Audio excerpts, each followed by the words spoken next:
Ferry Amsari, pakar hukum tata negara, dosen Universitas Andalas, mantan Direktur Pusat Studi Konstitusi, lulusan cum laude di dalam dan luar negeri. Namanya melambung ketika menjadi salah satu suara utama di film dokumenter Dirty Vote, membongkar dugaan permainan kekuasaan di pemilu. Dia juga vokal dalam isu ijazah palsu pejabat, sampai kasus yang menghebohkan putusan aneh Tom Lembong. Dalam dunia hukum Indonesia, Ferry dikenal bukan sekadar bicara. Dia membedah sistem, memaparkan kebobrokan, dan berani mengkritik langsung, bahkan ke presiden sekalipun.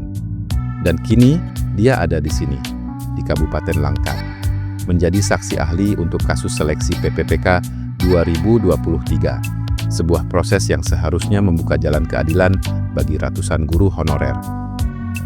PPPK atau Pegawai Pemerintah dengan Perjanjian Kerja adalah jalur rekrutmen resmi untuk mengisi posisi di pemerintahan. Tahun 2023, Langkat membuka formasi besar, terutama untuk guru.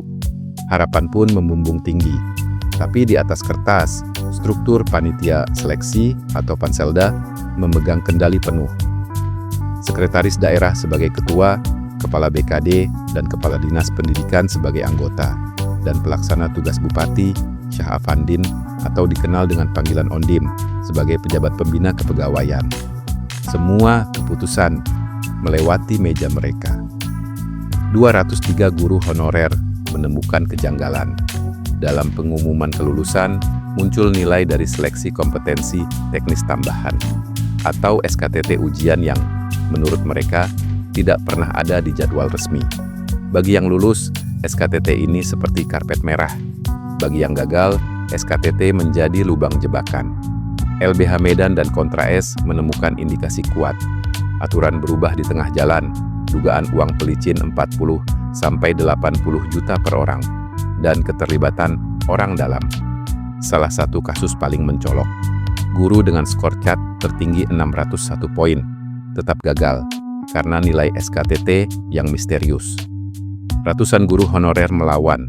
Mereka melapor ke Polda Sumut, menggugat di PT UN, dan mengadu ke Ombudsman RI. 121 bukti diajukan.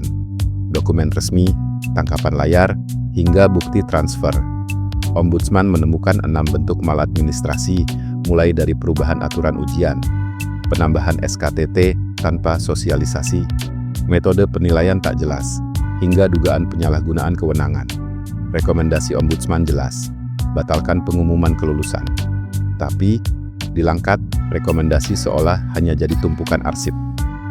Bukti-bukti mengarah pada kesalahan yang bukan kebetulan, tapi sistematis.